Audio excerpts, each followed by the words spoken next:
गुरुदेव प्रामाणिक समूह की पूजा वैभव प्रतवाद पुणे एक सूचना देते हुए अपनी जिज्ञासा रख रही हैं। उनकी सूचना ये है कि प्रामाणिक समूह द्वारा संचालित ऑनलाइन जैन पाठशाला 8 दिन का सर्टिफाइड क्रैश कोर्स कालचक्र व 24 तीर्थंकर पर ले रहा है।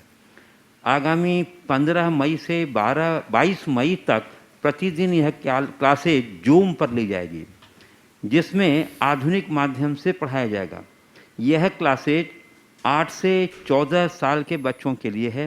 क्लासेज में सम्मिलित होने के लिए वेबसाइट पर रजिस्टर करें। गुरुदेव इसके लिए उन्होंने आशीर्वाद मांगा है और साथ ही प्रश्न रखा है कि लौकिक शिक्षा के साथ साथ धार्मिक शिक्षा का बच्चों के जीवन में क्या महत्व है और ये संस्कार विद्यार्थी अवस्था में क्या मायने रखते हैं। देखिए, सबसे पहले तो मैं पूरे प्रामाणिक समूह को आशीर्वाद देता हूँ कि वो बहुत सक्रियता से काम कर रहे हैं। प्रामाणिक समूह की जो ऑनलाइन पाठशाला है वो बहुत ही ज़्यादा लोकप्रिय हुई है और देश विदेश में हजारों की संख्या में लोगों ने उससे लाभ लिया है। अभी जो कालचक्र और 24 तीर्थंकर के संदर्भ में एक क्रैश कोर्स का कार्यक्रम किया है, ये निश्चित ही बहुत ही अनुकरणीय कार्य है और मैं पूरे देश भर के लोगों को, जितने लोग इस कार्यक्रम को देख और सुन रहे हैं, उन सबसे मैं कहूँगा अपने बच्चों को जैन धर्म और जैन परंपरा से परिचित कराने के लिए आप ज़रूर इसमें भागीदार बने और अपने बच्चों का नाम वेबसाइट के माध्यम से रजिस्टर करें, क्योंकि ये एक ऐसा माध्यम है जिससे हम जन जन तक जैन धर्म को पहुंचाने में समर्थ हो सकते हैं। अपने आने वाली पीढ़ी के लिए ये ज्ञान दे सकते हैं। आपने पूछा लौकिक पढ़ाई के साथ साथ धार्मिक शिक्षा का जीवन में क्या स्थान है और विद्यार्थी जीवन में यदि ऐसा हो तो उसका क्या प्रभाव, क्या मायने रखता है, क्या मायने रखता है। देखिए, लौकिक शिक्षा का अपना महत्व है और धार्मिक शिक्षा का अपना महत्व है। लौकिक शिक्षा से हमें केवल जानकारी मिलती है और धार्मिक शिक्षा से हमें ज्ञान और संस्कार मिलता है। जब तक हम अपने धर्म, अपनी परंपरा, अपनी रीतियों और के बारे में नहीं जानेंगे, अपना जीवन आगे कैसे बढ़ाएंगे।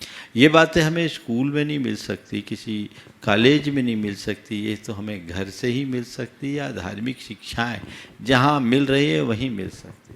तो अपने धार्मिक संस्कारों को और सामाजिक सरोकारों को सुदृढ़ बनाए रखने के लिए हमें चाहिए कि हम लौकिक शिक्षा के साथ साथ धार्मिक शिक्षा भी दें। अन्यथा आने वाले समय में हमें अपने बच्चों को नमोकार सिखाना भी मुश्किल होगा। मैं एक घटना आपको बताता हूँ। सन 1995 में हमारा भोपाल चातुर्मास था। भोपाल में धूप दशमी के दिन लोग पूरे शहर के मंदिरों की वंदना करते हैं। भोपाल में जैन समाज की संख्या भी बहुत ज़्यादा है, हजारों की तादाद में लोग हैं। तो सुबह से लोगों का आना जाना था। एक परिचित परिवार आया, वो भी दर्शन कर रहे थे। उनके साथ एक 17-18 साल का युवक था। वो आकर के देख रहा है मानो कोई अजूबा देख रहा है। जेब में हाथ डाले हैं और मुझे देख रहा है, कुछ अजूबा जैसा देख रहा है। मैंने देखा, उसके पिताजी परिचित थे। पिताजी ने कहा, बेटे महाराज जी को प्रणाम करो। वो कुछ बोले नहीं। महाराज जी को प्रणाम करो, अपने महाराज जी इनको प्रणाम करो। तीसरी बार बोला, बेटा अपने महाराज जी को प्रणाम करो, तो बड़ी मुश्किल से अपनी जेब से हाथ निकाला और कहा प्रणाम। वो एक सज्जन किसी बड़े संस्थान के जीएम थे। मैंने उनका नाम लेकर पूछा, क्या कर रहे हो? उस व्यक्ति ने तत्क्षण अपने दोनों कान पकड़े और कहा, महाराज दोष इसका नहीं, अपराध मेरा है। महाराज, जब ये इसकी प्रारंभिक शिक्षा थी तो मैं ऐसी जगह में रहा जहाँ न मंदिर रहे न मुनिराज, गवर्नमेंट जॉब थी, और इसे मैंने 6th क्लास से बाहर हॉस्टल में भेज दिया। ये कभी आया ही नहीं। अभी पिछले 4 सालों से भोपाल में मैं हूँ, पर ये बच्चा पहली बार दिगंबर मुनिराज को देखा है। महाराज, मैंने इसकी पढ़ाई का तो खूब ख्याल रखा, लेकिन इसके धार्मिक बातों का ख्याल नहीं रखा। बस इसे नमोकार मंत्र ही आता और कुछ नहीं आता। अब मुझे लगता है कि बच्चों को और बातों के साथ साथ ये बातें भी सिखाना कितना जरूरी है, ये बहुत सोचने की है। एक का बच्चा बाहर से पढ़कर आया, उसके घर मुनिराज के आहार हो रहे थे। जब मुनिराज के आहार हुए, किसी ने पूछा भैया आहार तुम्हारे यहाँ हुए? हाँ हमारे यहाँ हुए, आज तो बहुत बढ़िया खड़े होके ले रहे हैं।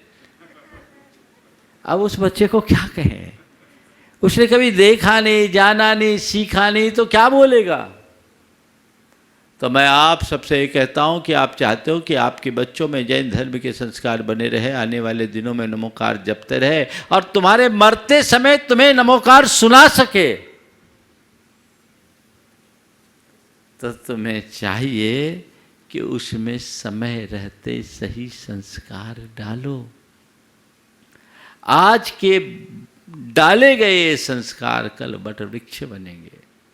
धर्म की परंपरा को आगे तभी बढ़ाया जा सकेगा जब हम ऐसे संस्कारों के प्रति विशेष ध्यान देंगे।